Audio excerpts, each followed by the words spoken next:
ની દયાથી જ ધંધા તો ચાલે ભાઈ. પોલીસ જ ધંધા કરાવે, પૈસા લે અને પોલીસના ભરણ આપીને જ અમે ધંધો કરીએ. આ તો એવો ધંધો થાય, જેવો ધંધો તમારો હોય એવી આવક પોલીસ માંગે પૈસા. છાતી ઠોકીને આ બુટલેગર કહે છે કે પોલીસની રહેમ નજરથી હું ધંધો કરતી હતી. આ દારૂબંધીની ફાંકઈઓ મારતી ગુજરાત સરકારને મારે એક બુટલેગરને મળાવવા છે. એ બુટલેગર બેન એવું કહે છે કે હું વર્ષોથી દારૂ અને જુગારના ધંધાઓ ચલાવું છું. બરાબર, આ બેન બુટલેગર છે. બેન, તમારા પર કેટલા ગુના દાખલ થયા છે અને કોની દયાથી તમે આ ધંધાઓ ચલાવતા હતા? પોલીસની દયાથી જ ધંધા તો ચાલે ભાઈ. જો બધાય આખા ઓલ ઇન્ડિયામાં પોલીસ જ ધંધા કરાવે, પૈસા લે અને એમનું ઘર ભરાય અને અમને કે તમે ધંધો કરવા મારું ગુજરાન હેડ, બસ એ રીતે. અને હું મારા ઉપર તો ગુના થયેલા જ છે. શું, કેટલા, કયા કયા તમારા પર ગુના દાખલ થયા? ગુના તો દાખલમાં એવું કે દેશી દારૂના કેસ થયેલા, ઇંગ્લિશના કેસ થયેલા, જુગારના થયેલા, પણ પોલીસના ભરણ આપીને જ અમે ધંધો કરીએ.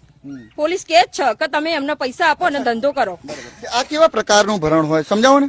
કેવા પ્રકારનું એટલે સાહેબ કેવું હોય, આમાં કે બધા વહીવટદાર હોય, અલગ અલગ અલગ વિસ્તારના. કેમ કે સ્થાનિક ના ધારો કે આ તાલુકા લાગે તો તાલુકાના વિષ્ણુભાઈ છે, તો વિષ્ણુભાઈ મળે અને એવું કે તમે ધંધો તમે તાર કરો, હું ના નહીં પાડતો, મને પૈસા આપવાના તમારે. બરાબર. હા, અમારી પોલીસ તમારે ત્યાં નહીં આવે. અચ્છા, કેટલા પૈસા? દેશી દારૂ હોય, મારે દેશી દારૂ નું સ્ટેન્ડ ચાલુ કરવું હોય તો કેટલા પૈસા મારે આપવા પડે? દેશી દારૂનું સ્ટેન્ડ ચાલુ કરવું હોય તો ₹1,00,000 2 લાખ રૂપિયા. એટલે પહેલા આપવા પડે, દર મહિને આપવા પડે? દર મહિને આપવા પડે. શું, એટલે તો કેટલી આવક થતી? હા, તો એવો ધંધો થાય, જેવો ધંધો તમારો હોય એવી આવક પોલીસ માંગે પૈસા. એવું છે? હા, બરાબર. તમે કેટલા પૈસા આપતા હતા? હું વિષ્ણુભાઈ ને 3 લાખ રૂપિયા આપતી હતી. એ કહેતા હતા કે મારા એકલાના જ પૈસા, દર મહિને મારા એકલાના પૈસા આપી દેવાના. સાહેબ બાઈબ કોઈ ના જોણવામાં. એવું છે? હા, મારા એકલાના પૈસા આપવાના અને મારો સ્ટાફ આઈજીડી સ્ટાફ. બેન, ગુજરાત સરકારે એક વ્યવસ્થા એવી કરી છે, RR સેલ વિજિલન્સ, તમે કદાચ નામ સાંભળ્યું હશે. એ પોલીસ કેમ નથી આવતી તમારે? એ પોલીસ ના આવે ને, આ લોકો ઉપર એ લોકોનું એ રીતનું સેટિંગ હોય.